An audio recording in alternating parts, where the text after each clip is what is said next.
Hello, I'm Stephanie from Radio Maria England. It's wonderful to have you with us to talk about the new season one of Testament. So we have Kenneth, you play John, but also one of the co-script writers, and Tom, you play Peter, and John, you play James. So we've got nearly all the brothers here, the disciples, and I was wondering, what was it like to play these disciples in Testament? So the disciples that walked with Jesus, bringing them to life in Testament. What was that like? Yeah, I think it was as an experience, I think it was probably I could probably say for the 12, um, probably an experience of a lifetime in terms of the bonds that we created on and off screen. Um, and I think in terms of, yeah, we were saying like one thing that we all kind of, yeah, kind of was grabbed towards was the fact they're 12 ordinary men. I think that took off all the pressure. We didn't have to try and be like superheroes or anything like that. We knew that actually we can bring our imperfections to the role, um, because that's what, yeah, Jesus was able to use and kind of create these 12 disciples that go on to to turn the world upside down. And I think, yeah, what was really good is that we could hang on to that, just knowing that they're 12 ordinary men and knowing that. Yeah, what the Bible and using that as well, and just kind of we're all like Tom mentioned Shakespeare earlier, but we all love text and we all love to dive in and research and stuff. And yeah, we could use kind of we all used everything that we had to be able to kind of form these characters to make sure that they yeah pop on screen and people can see themselves in them in the characters, you know. So yeah, I think yeah, an experience of a lifetime, I'd say. It was Yeah, and it is true. You can really see the humanity in all of them. We can Mm. relate to every single one of them, I think. Yeah. it's really strange. I think I was saying to Tom really early on, you we had this strange place of people grieving, but also knowing that their best friend is still there at the same time and spreading his good news, and then telling people he's still alive, but obviously you're grieving the physical. So that they were that being normal kind of or being normal people goes out of the window, yet you cling on to it as much as you can because you're going through all of those everyday things, loss, grief, Mm. happiness, all in one massive bubble together as 12 or 14, because you have Mary, you have Susanna. So then you're going through all of that together. And then you've also experienced this new power that you've never kind of had in you before, which is the spirit. And so finding ways to navigate that and knowing this is a thing that is so powerful that you can't play with, you know, which episode 4 is a great sort of episode that kind of conveys that. But yeah, I think that with what John said in terms of all these things that you're feeling and you're facing, and then you've also got this new thing, which is the spirit that's come in, which really help us feel closer to him even more. Um, yeah, it's a lot, isn't it? But It is a lot. It's really transformative, and the spirit is within you, so you're now taking on the task of proclaiming the good news, and you see that in the beginning episodes, don't you? But you also what you touched on about humanity, we see that in Peter's character, don't we? Uh, Mhm. Going back to the past. Tom, some incredible work from you in terms of playing Peter. What was that like, creating the character and playing him? I This was mean, yeah, it was the biggest honor of my career. Undoubtedly, I loved every second of it. Um, it completely wiped me out, but it was so much fun. I think in terms of creating the character, yeah, essentially it's off the back of what John and Ken have just said, that it struck me that there is so much written about Peter. There's so much documented. There's not much in the way of conflicting opinions or information. It's all quite consistent, but there's just so much that I felt quite overwhelmed by it when I got cast. I was like, oh gosh, how am I gonna I don't know how I absorb this. And so I had to be really specific with um what I read and what I watched that put me in a good kind of springboard state to be ready for the text. And then I just completely immersed myself in the text, because that's essentially he is a character that has been portrayed dozens, hundreds of times, and will continue to be portrayed hundreds of times, but he will never be the same character twice, because it is always contextually in relation to what's being written on the page in whatever medium. And this particular medium, he was where we meet him after the 40 days have passed. He's, Jesus has risen. They're waiting for the next thing to do. They then receive the Spirit. But he's still always treading that path of, he still falls off the tightrope of his faith every now and then. And it was wonderful, Jenny. And I think that's something we can all relate to, because we all sort of, step off and step back on, and we need it strength. But seeing your character on screen, I really saw, the gentleness and strength of Jesus coming through you, because obviously you spent a lot of time with him. Your character Peter would have spent a lot of time with him, so you would have seen that coming through. But all of you, what was like a moment that really kind of impacted you in the filmmaking, or maybe just reading the script or writing the script? What was a moment that was like, wow, that really spoke to me? First time I read Thomas. Well, you haven't seen this yet. The first time I read Thomas's speech was like just an amazing moment. I think did I ring you straight away, Ken? Maybe. I think I read it. Would have I been- was working somewhere else and I read it on a lunch break. And I didn't ring you straight away. I rang you after like the day had finished. And it was just outstanding to read something so full and to encapsulate it just encapsulated everything that like in one time that I'd gone through. Not seeing someone almost like everybody has moments of doubt. Everybody has moments of doubt. Everybody has moments of, I won't say weakness, but everybody has moments where they just don't know. And listening to Thomas, or listening to what was written down about Thomas, like doubting, I don't believe it. Not until I see nails. Not until, and then coming to the realization that he does. Yeah, outstanding writing, I think. And then in terms of acting, it's between again two scenes that you haven't seen, and it's actually from both of these men, uh, uh, which I can't give away. I No, really want it's to. okay. It's okay. I'm looking forward to it. I mean, But there's yeah, kind of spoilers, because those that have read might know. Those that yeah, read the Book of Acts might yeah, know. But I really do think there's going to be a lot of transformative moments for all your characters in many yeah. different ways from what I've seen. But in episodes 1 and 2, Peter's speech I found very incredible and very moving. And just I would love to talk to you about those moments of being in prison and just seeing, sorry, Tom, the guitar behind you.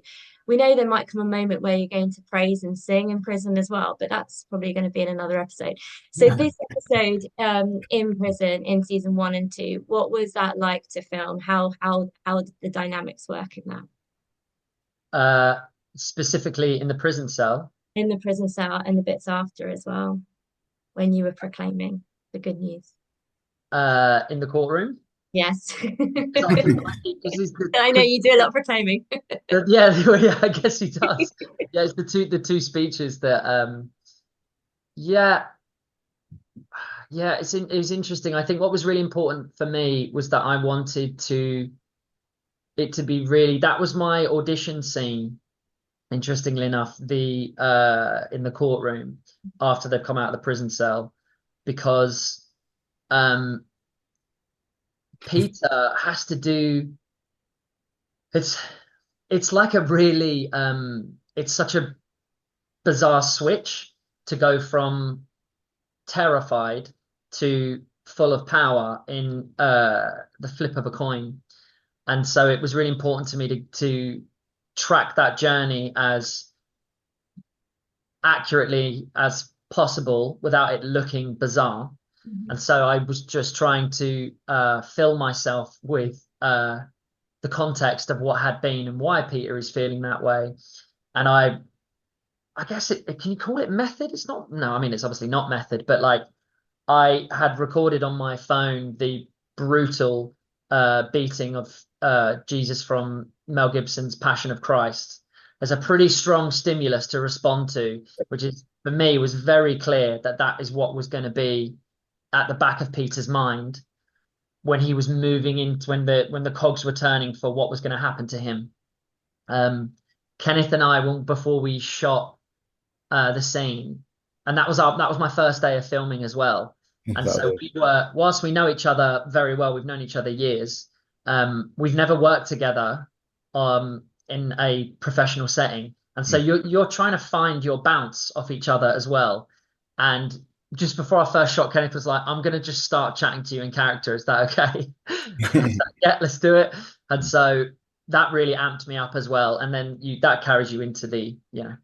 We also had a song as well that we kind of listened to um before like a lot of heavy scenes like that, which was Gratitude by Brandon Lake.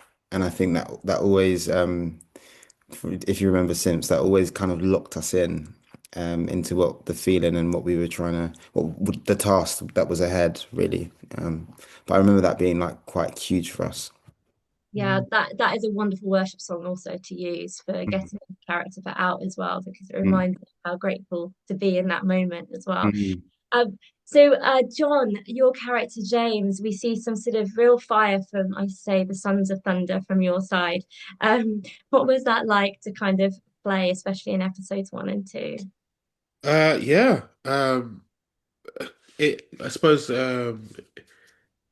this sounds strange, but they kind of are they kind of are who they are there. Like it was finding James and then just realizing that he comes with this thunder that has been spoken about not just by the others but actually if we look back biblically it's spoken about by Jesus himself, like but these two being the sons of thunder. So it wasn't necessarily when I say it wasn't hard, everything has its how you play it, but it wasn't something that was the most challenging for me. I understood the character well enough to go, okay, this moment, I know that in terms of protection for his brother, because James is ultimately he feels responsible. I think that's one of his biggest things.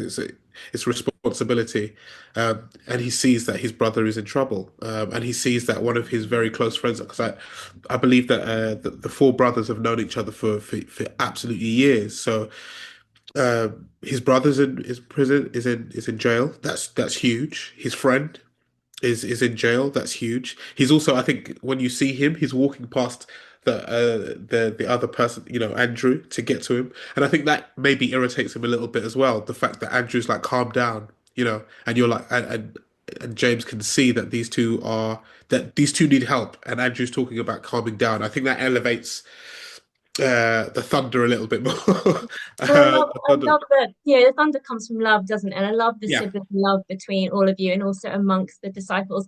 What do you really hope that the audiences will take away as they come to see Testament season 1?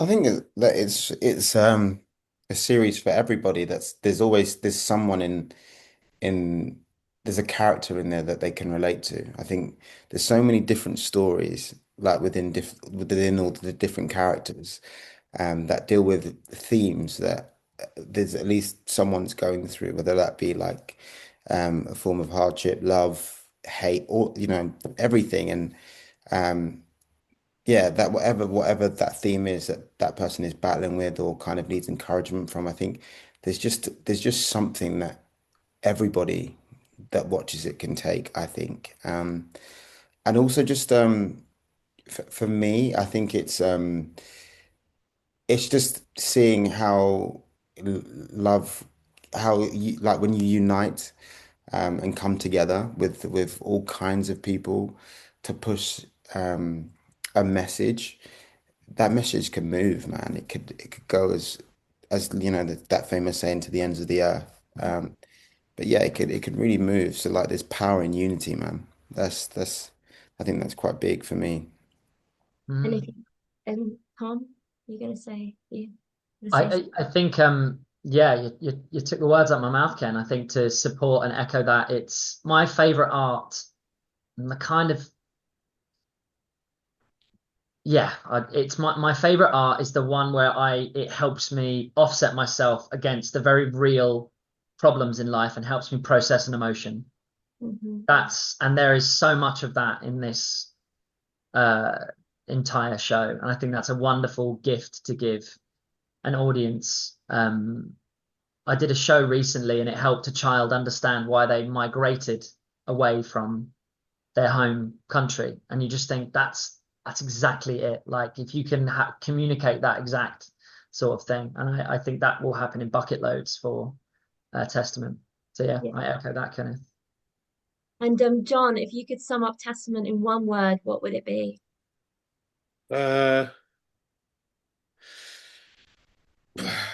Excitement.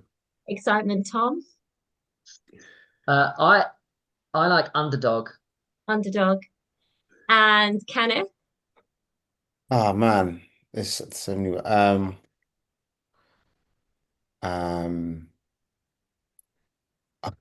I actually don't know. I would say, for me, I'd say everything. Everything. Brilliant. Well, it's been wonderful to speak to you all again, and really looking forward to seeing the rest of the episodes. Obviously, Testament is out on Pentecost on the 8th of June, and we look forward to seeing it then on the Angel Studios app. We'll see you all very soon. See you soon. Bye. Bye. Thank you so much. Take care. Thanks. Did you steal his body from the tomb? Why do you keep asking about the body? Did you take it?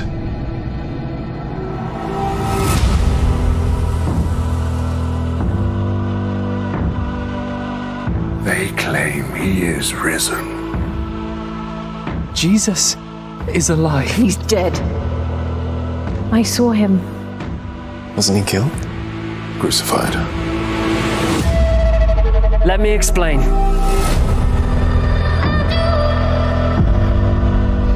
That sound. We were all there at his trial. We all shouted, "Crucify him to the Imperium!" Stephen, you're too smart for this. I just know it's true. It's something old, and yet something new. Blasphemy, insurgency, inciting revolution. We must do something. Saul of Tarsus. You believe them? This has nothing to do with our faith. It has everything to do with it! I'm Ananias. This is my wife, Sapphira. I'm never gonna deny him again. We're on two different sides of a war that's brewing. And pretty soon, I'm gonna have to start aiming at you. This, Minister. This is what happens next.